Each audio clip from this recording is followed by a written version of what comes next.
We have a huge day today. I've done a little bit of prep work to get us started, but let me show you. We are working from the Whole Bowls book. So this was written by Allison Day. She has a blog as well called Yummy Beat. And we are making the Macrobiotic bowls with kale fried rice, tofu, and miso gravy. And there is a picture. So we have some roasted squash and tofu, some fried rice with kale. There's going to be a gravy pictured here. And then she has some sesame seeds and pea sprouts. We actually didn't find any in the store, so we have bean sprouts that are going to go on top. So many. There's 3 parts. So roasting your food, sauteing your rice and your kale, and then creating your gravy. These don't all have to be done at the same time. So she recommends your rice could be done a day ahead, that your squash and tofu could be done even 4 days ahead, and your gravy could be done up to a week ahead. So you could be doing this all at once, or do stuff ahead and then assemble your bowl and put it in the microwave. I often cook in the mornings when it's quieter, and then we come home, we assemble bowls, we heat them up as we go, and then same with leftovers. So to get us started, I have peeled a squash. It calls for a kabocha squash. I never can find it, so this is a butternut squash. To peel it, I actually set it down into the sink, and I do long. I've tried peeling into the garbage. I drop it, things like that. And you can also, by the way, buy your squash pre-diced if you can't find it this way or you don't have time that week. And really, you could even buy it frozen these days. So I'm doing it this way just to show you, like, oh my gosh, this is not easy for me. But I've got to cut it, so I need a steady surface. I'm holding it on both sides and I go straight down, roughly in half. You have this bit in the middle. What I have decided, oh, that's the rice. Let me take a moment just to stop my rice. So I want to stop my rice because technically the rice was supposed to be cold. I don't got time for that. So it's cooked now. That's what it is. But I'm going to take it off the heating element and set it aside. Let me do that for a moment. Okay, back to what we were doing. So I think it's easiest to go in with an ice cream scoop and get out the middle. So I don't like messing with the seeds and whatnot. Actually, a lot of them are often much bigger than this. But I find that an ice cream scoop has the strength that I need in order to really get in there. So I go on both sides and I just go as quickly as possible because I'm always in a hurry. So there's the other one. And that now my squash is at least ready for the rest. So I'm going to go flat side down because I don't want to hurt myself. And I'm going to first just make my cuts long. And the squash, like the top, this one, a butternut squash, you've got this like kind of hard part at the beginning. And then the closer you get to the bottom, it's like wider and it's hollow. So they're different. You kind of want to work with that. It'll cut differently when you get close to the bottom. I bought 4 pounds of squash, so this recipe probably calls for 2 pounds for a single batch. And you'd see I'm just dicing it then. So in order to dice, well, okay, here's your like half moon ones. Those you're just going to go ahead and dice. And I'm shooting for roughly a bite size, roughly. If it's too large, it takes forever to bake. If it's really small, it'll bake quite quickly. I find you do want them to be roughly all the same size so that they cook evenly. But I am not a perfectionist when it comes to cooking. So most of yours are going to be this half moon shape, in which case I cut once the long way, I quarter turn it, and then cut the short way to create the dice.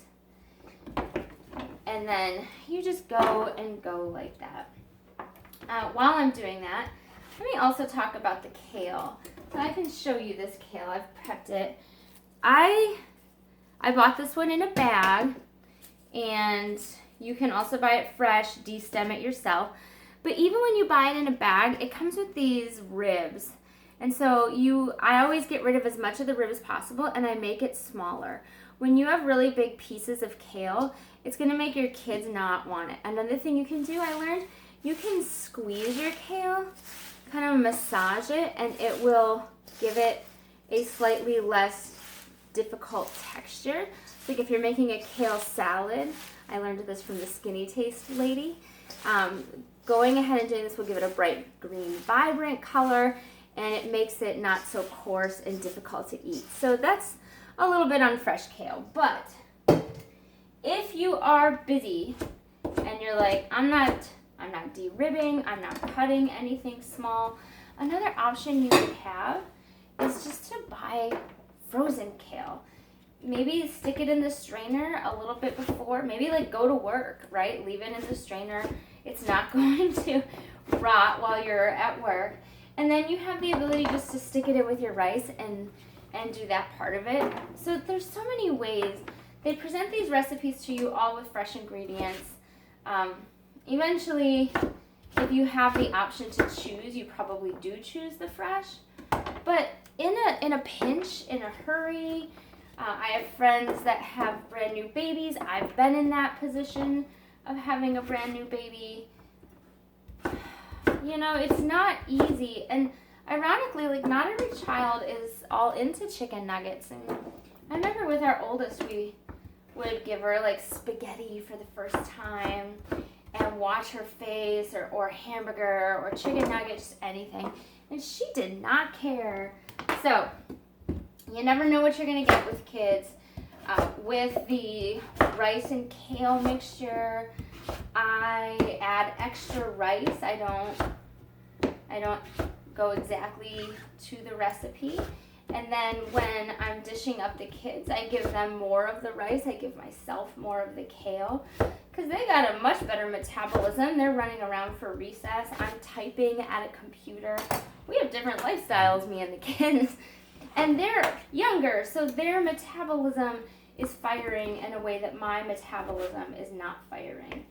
And, you know, when we had one kid, it was the beginning of all things. We had this idea that we could eat, you know, bean and cheese quesadilla or whatever, mac and cheese with our kids. And that did not go well. It didn't go well for my digestive system. It turned out we had a lactose intolerant child who still wants to eat all the fun things that everybody else is eating, but really struggles with how she feels afterwards. So it's just this whole compound effect of, you know, I grew up in a world where people ate boxed food, the pre-packaged food, and that was cool. It was considered cheap. Then I got married. Oh my gosh. That man. So I am 5'3". He is 6'2". I am a Smurf next to him.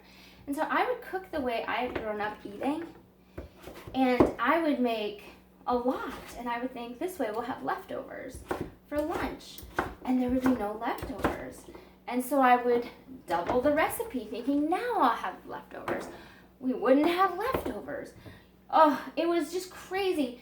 Finally, we had a talk. It turns out, for one thing, he was thinking he needed to eat all of that food. So that turns out not to be true. We got that cleared up. But honestly, cooking out of boxes when you have a family that really eats is not cost effective. And you're getting all the preservatives, you're getting way extra salt. The brain is triggering, saying I'm not full because those are the types of foods that it's getting. And nobody's really happy, right? Your body especially is not happy. You're sluggish, you don't feel well, you don't even know it. And if you're a lady, just besides, you've got your hormones going. I mean, I woke up today, didn't do anything different yesterday, but was so much sluggish. Why? Because of hormones. Okay, so squash is cut up. I am using a big roaster pan. I probably got this at Costco several years ago, and it's amazing. It doesn't ever go bad. Tofu. So I have bought an extra firm block. You can also buy brands that have it pre-cubed and then just drain it. They recommend that you push it to get extra water out, so I've done that as well. but this one comes pre-pressed, so not that big of a deal. You can cut tofu, and if you don't know, if you've not really worked with it, you can cut it any thickness that you want.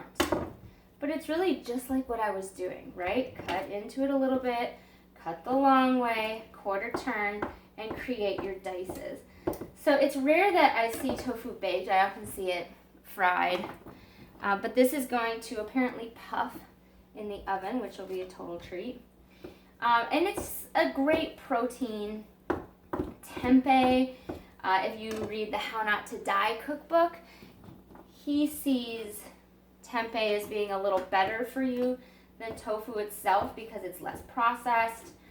I do a combination of both when I'm making these types of meals. If you are using tempeh or tofu, they absorb whatever flavor that you give them, but on their own, they don't have a lot of flavor. So my husband and I actually discovered that smoking tempeh is like the best thing ever. It's so amazing. So because I'm making a double batch, I've got 2 blocks. If you're making a single batch, just 1 block for you. So I'll go ahead and do the exact same thing. So yes, when you are making a tofu or a tempeh, you want to make sure that you season it, that it takes on the flavorings of whatever you're serving. Otherwise, you're going to hear people say, I don't like it. It doesn't have any flavor. People say that about mushrooms too. Mushrooms are very much the same. They just absorb the flavor. But in terms of needing to get a good protein, it's actually considered a bean, the tofu, in at least Dr. Grieger's world. So a little bit on tofu, just a little bit of an FYI. This is almost done. I've got 1 more little block here.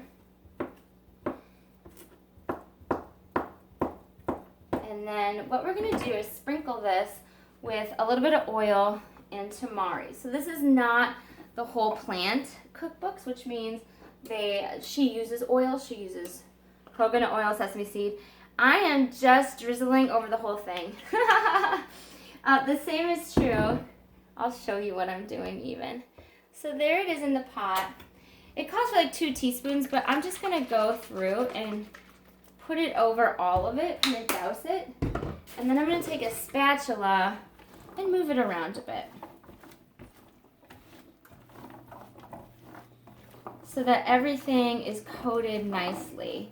And this is going to bake at least for 30 minutes. Now, I have a double batch, so 30 minutes may not end up being quite enough. There's a lot of food in here. But it's a really good roaster pan, so it may well just be enough. Okay, let me move my garbage over. And let me move you over, because we've got to get this in the oven. This is preheated to 400.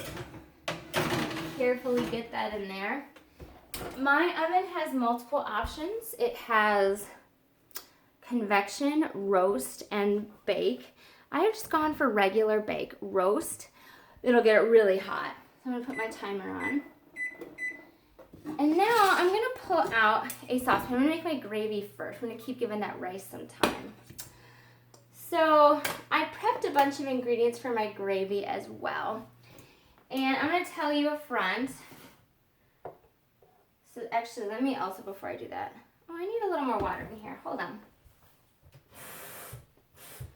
It's a 1/3 cup of water to 2 tablespoons of arrowroot flour. But I realized I don't have arrowroot flour right now. So I'm going to use cornstarch. You could use regular flour. You could use potato starch. You're really creating the thickness. So anything that you would use to thicken is fine. I chose cornstarch because it's often present in a lot of the Asian dishes. And I think it'll make it like smooth and silky, as opposed to if I used a regular type of flour. So when I'm using this type of a metal with a non-stick surface, I'm trying for a silicone. First I gotta break it up a little bit. I'm trying for a silicone. I'm actually gonna let you see. Ooh, I'm going to bounce you around and bring you a little closer. So I'm using this silicone whisk in hopes that I'm not going to scratch the bottom of my pan. And then I want this to warm up is the deal. It's going to create the thickener. And once it's ready for that, really, you're letting that flour cook after that a little bit longer just to cook through that flour. So when you eat it, it doesn't taste like flour. Although, I don't know, I've never been in a scenario to have said, boy, this tastes like flour. So I don't know how you ever get to that point. But apparently it happens because people talk about it.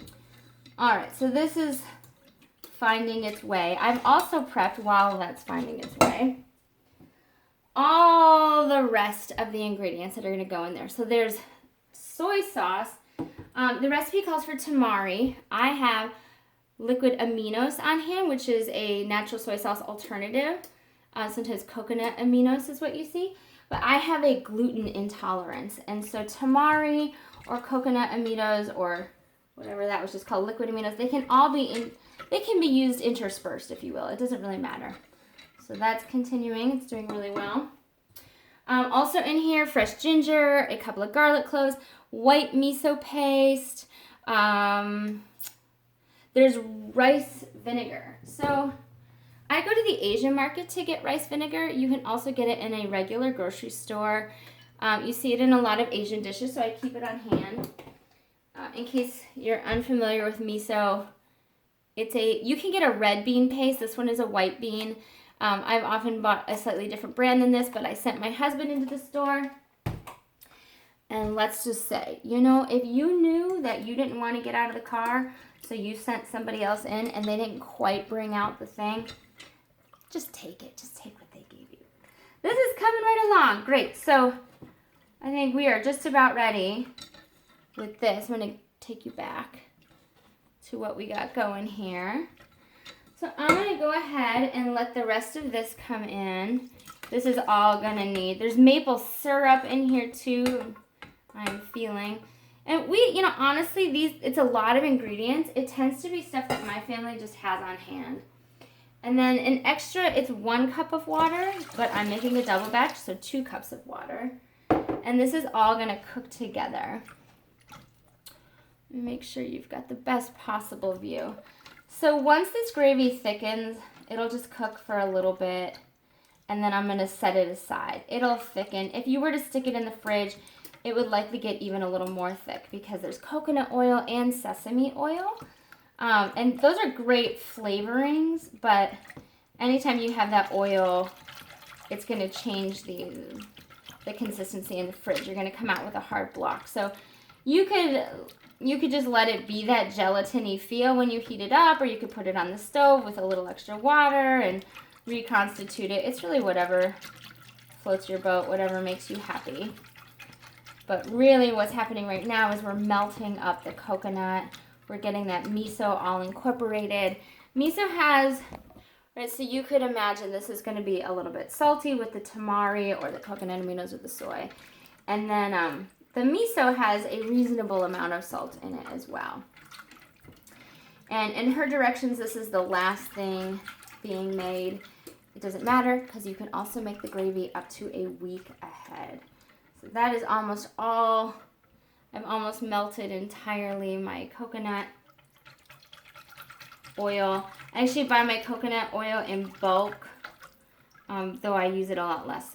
But it's cheaper that way. So let me just make sure I cook this for the right amount of time. After you've added, you whisk until combined. You heat over medium-high, whisking constantly until it boils. Reduce to medium and continue to whisk while it boils for a minute. The reason it's asking you to continue to whisk is because otherwise it's going to clump up and you're just going to have these thick parts. So gravy really does have to be watched. That's kind of the sad reality of gravy. I wish it wasn't so, but it is. So we're almost there though. And when it comes to feeding your family, like this is a really adventurous meal with the squash and the kale. It does these little elements of familiarity like rice and gravy can help your family kind of ease into and try new things a little bit. So while that's going, you're going to see I'm going to break my own rule about boiling constantly or turning constantly. I'm going to start to prep my other pot so it's not completely cold. So I'm just going to turn it on low on that other burner because this will be ready to go and I want to be able to switch right over for you. With this pot that I'm prepping, it is supposed to be a skillet, but I'm using so much rice and kale. I was like, nope, we're going to need a big, big pot. Now, I think I mentioned somewhere else, I got this for a birthday. And my birthday's in May. So, quite honestly, like, come that time of year, I'm going to do much more salads. I'm going to put stuff out on the grill. I'm not going to spend as much time making these types of things that require a Dutch oven. But come winter, right, with all those warm meals, soups can go in there. It's a really well-insulated pot. So if you cook a little bit ahead of time, it'll keep doing its thing. It'll keep everything nice and warm.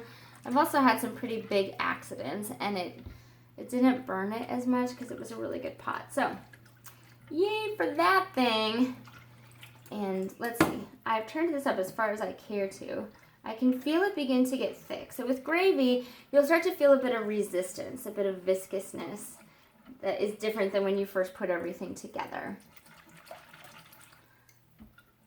And so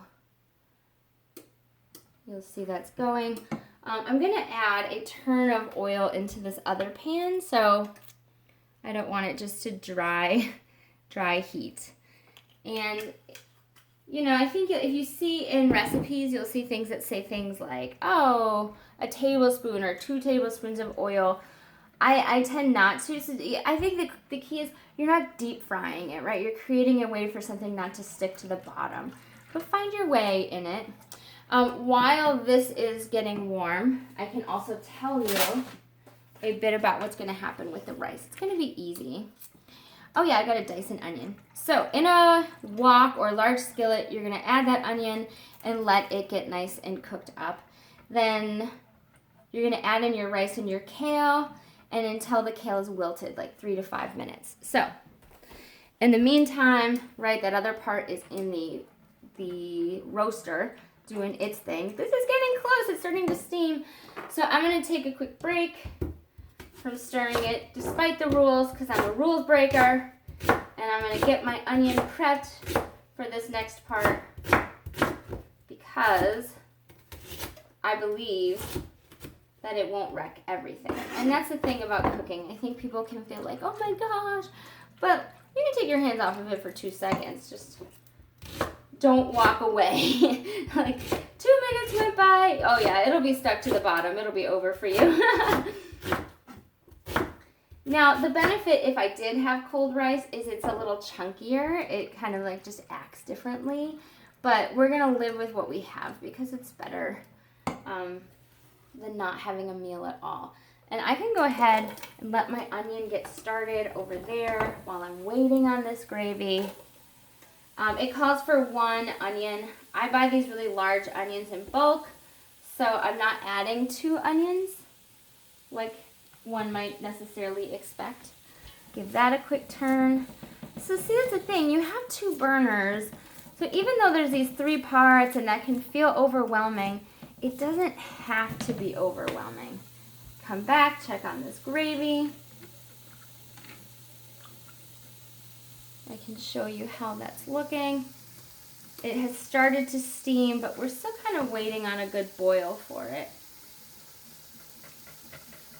So it's a good choice on my part to have both going at the same time.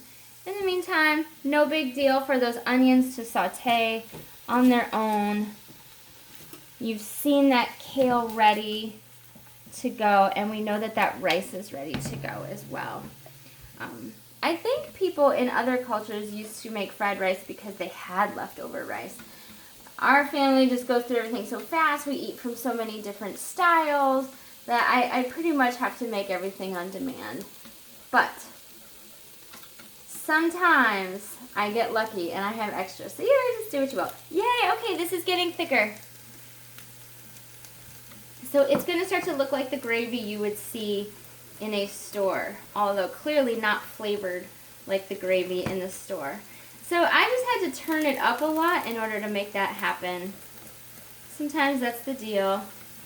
But it's looking really good. And if you were diligent about keeping the whisking going, you're not going to have those big clumps that sometimes happens with gravy. That always makes me so frustrated. Like I'm making Thanksgiving and now I've got big yucky clumps and I got to strain them out. But if for some reason you do end up with clumps, this is like a pasta strainer. I just like pull that through and I get rid of the clumps and I serve the gravy. Because, you know, gravy was somebody else's culture. In my culture, there wasn't a lot of gravy. As I grew up, people started eating potatoes without gravy. So, whereas my husband's parents, they would put gravy in their kids' baby food as a way to make it slide down better. We didn't have to. Of course, I can show it to you. So it's getting nice and thick. This is beautiful, just perfect. I'm going to bring it a little closer for you to see. Just beautiful. So we're going to let that go like another minute or so, but not a lot. Keep checking on this one because I happen to know that this is my more intense burner. But my onion will be ready at the same time that my gravy is ready, which is beautiful. And this is doing a great job. It smells delicious. And while that's happening, I'm going to give, because again, I am working with little people, so I'm just going to go ahead and allow that kale to get a little bit of that massage texture that I would have done if I was making a kale Caesar or something like that.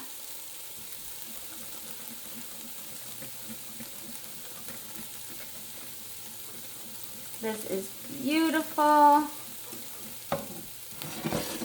Move that over. This can come here. And now the rice. So this rice is going to come out in a big block. So boom, down it goes.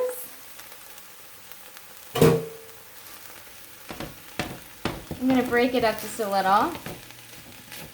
I'm going to turn off my other burner.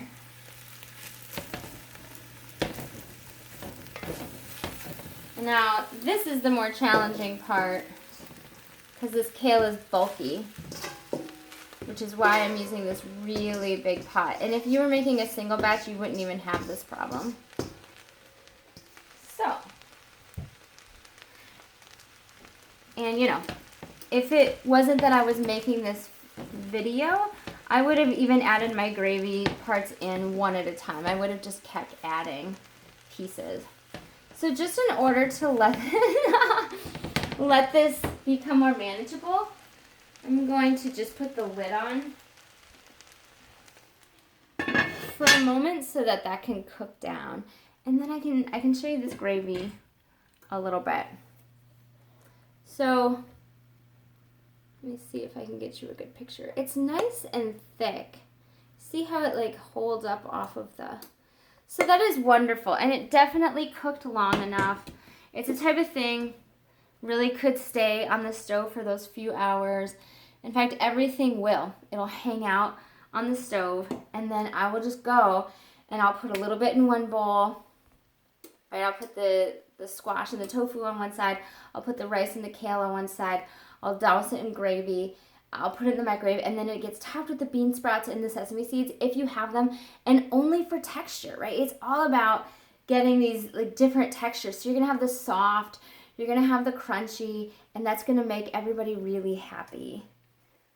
Somehow, I need to tighten this, but I think I did it. I am not the technical person in my family, that is for sure. So let's see how this is going.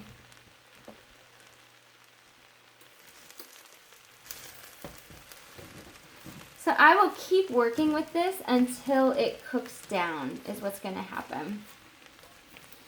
And again, because it's a larger batch, it may take longer to cook down. So if you're doing this in your own home, you may see it behave differently. Same is true if you're using a different sort of pot, right? All sorts of things can affect it. I'm actually even going to also, because because of the pot I'm using, is just add a little water in to create some extra steam. Just a touch. That's probably 2 tablespoons of water. And it's going to create a little steam. It's going to loosen up the bottom of the pan because I'm not using a non-stick pan here. I'm using a Dutch oven pan, so I want to keep that in mind.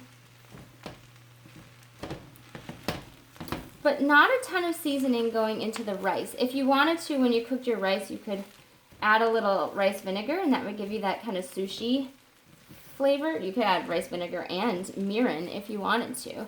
Then you really have a sushi flavor. That would be really good, actually.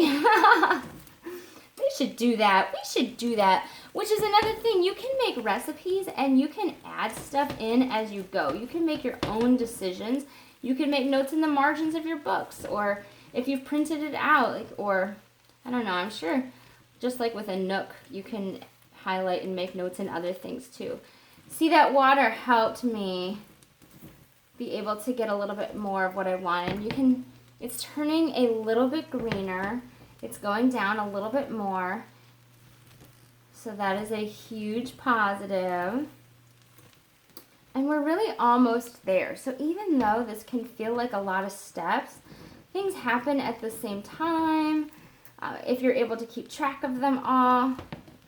And you don't have to do each part separately. It doesn't have to take 3 hours to make a really awesome meal.